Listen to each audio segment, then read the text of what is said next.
তো hello guys, welcome back to my Bonpupu channel. তো আজকে আমরা যাচ্ছি বাবার মামা বাড়িতে। তো আমরা কীভাবে মামা বাড়ি গেলাম আর বিয়ে বাড়ি গেলাম, তো তোমাদেরকে শেষ পর্যন্ত ভিডিওটা না দেখলে বুঝতে পারবে না। তো দেখো, আপাতত আমরা এখন সাইকেল নিয়ে বেরোবো, মেঘও উঠেছে বাইরে অনেকটা, তো দেখতে থাকো ভিডিও। আরে আমাকে নিয়ে যা, কোথায় চলে যাচ্ছে তুই? দেখছো, আমাকে বোন আমাকে নিয়ে যায়নি, আমরা পুকুর ধারের রাস্তা দিয়ে যাচ্ছি, আপাতত এইখান দিয়ে যাচ্ছি। আরে আমাকে নিয়ে যা, কোথায় চলে যাচ্ছিস? দেখছো তো, ওর একবার অ্যাক্সিডেন্ট হয়েছিল সাইকেলেও, তবু হয়নি। আর এই দেখো বড় বড় পাঁচিলটা কিসের জন্য? এখানে একটা আশ্রম আছে, দেখো আশ্রম। তো আপাতত আমরা সাইকেলে করে এখন কোলাঘাট পর্যন্ত যাব। কোলাঘাটের গ্যারেজে সাইকেলটাই, তারপরে বাসে করে দেউলিয়া যাব। চলে এসেছি, সাইকেলে করে যাচ্ছি আমরা। দেখো দেখো, বোনে ওকে চাপিয়ে নিয়ে যাচ্ছি। আর এই দেখো, রূপনারায়ণ নদীর সাইড দিয়ে আমরা যাচ্ছি, ঝাউ বাগান। আর ওইখানটাই জাহাজ আসবে, মানে বাংলাদেশ থেকে সিমেন্ট আমদানি হবে বলে জাহাজ আসবে, ওইখানটায় অনেক কাজ টাজ চলছে। আর আমরা কোনোদিনও এই নদীর ধারটায় আসিনি, আমাদের ওইখানে চরের নদীর ধারে আসি। এই দেখো, এখানে কাজ চলছে।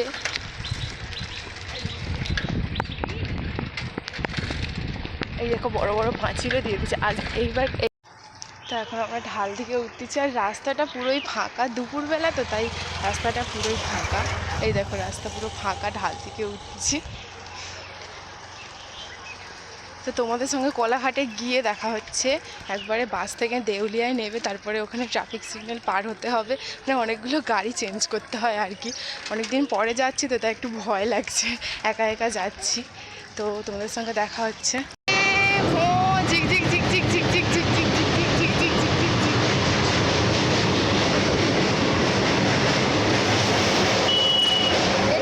আমরা পৌঁছে গেছি, আর দেখো মারোতলা, আর আমি উল্টাপাল্টা রাস্তা দিয়ে চলে যাচ্ছি, ওই রাস্তাটা দিয়ে। আরে দাঁড়া, আমাকে নিয়ে যাবি।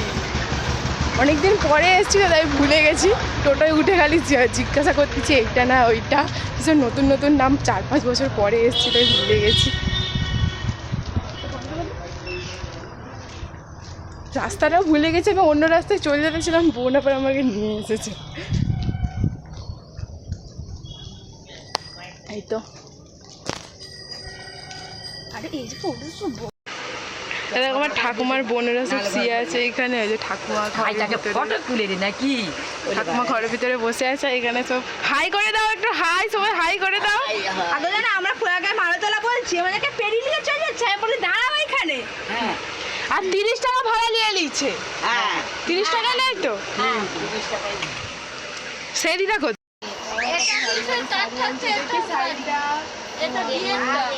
ও বাবা, কি ভারী শাড়ি। ও কিন্তু পড়তে পারবে না, আমি বারবার বলতে পড়তে পারবে না। এমনি হালকা শাড়ি দাও না, এইটাই হালকা। ওইটা পর। আর গরমে তো ভারী শাড়ি রাখতে পারবি না শরীরে। কেন এইটা পরবে? এটা হচ্ছে ভালো দেখি। হাত বেঁধে। হ্যাঁ, এটা ভালো লাগবে পরলে। হালকা আছে। এটা হালকা, হ্যান্ডলুম তো, হ্যান্ডলুম তো এটা। এটাই পর, রাখতে পারবি শরীরে।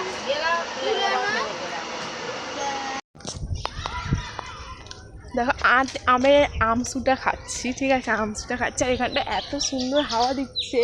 আর ওই দিকের ওই বড়ো ঘরটা হচ্ছে আমার যাদের নতুন ঘর, আর এখন মাটির ঘরেই থাকে, কারণ কাকার এখনও বিয়ে হয়নি তাই এখনও নতুন ঘরে উঠেনি।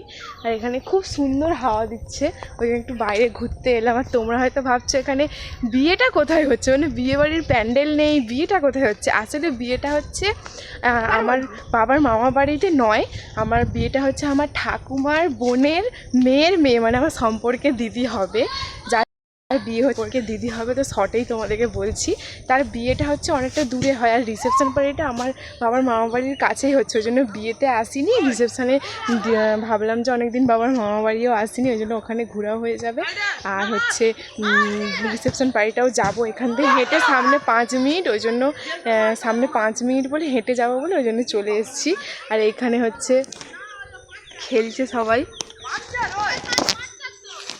খেলছে। আর এদিকে পুরো মাঠ, ঘন মাঠ, আমাদের ঘরের সামনে একটা বড় বড় মাঠ আছে। সাজানো হচ্ছে, শাড়ি পরানো হচ্ছে, শাড়ি। এখানে নটু কাকা আলমারি খুলে আমাকে শাড়ি দেখাচ্ছে, কি শাড়ি পরবো। আমি শাড়ি নিয়ে এসেছি, তবুও দিদা বললো যে শাড়ি পরবো, ওই জন্য নটু কাকা শাড়ি আলমারি খুলে দিচ্ছে। শাড়ি পরবো, দেখি কি শাড়ি পরি। এখানে সব পরম সুন্দরী সাজতেছে, পরম সুন্দরী।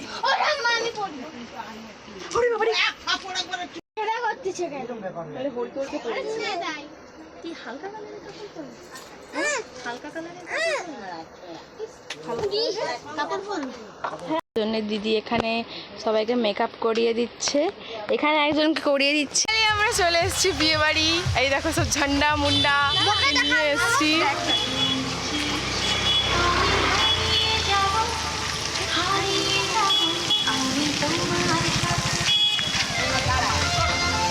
কন্যার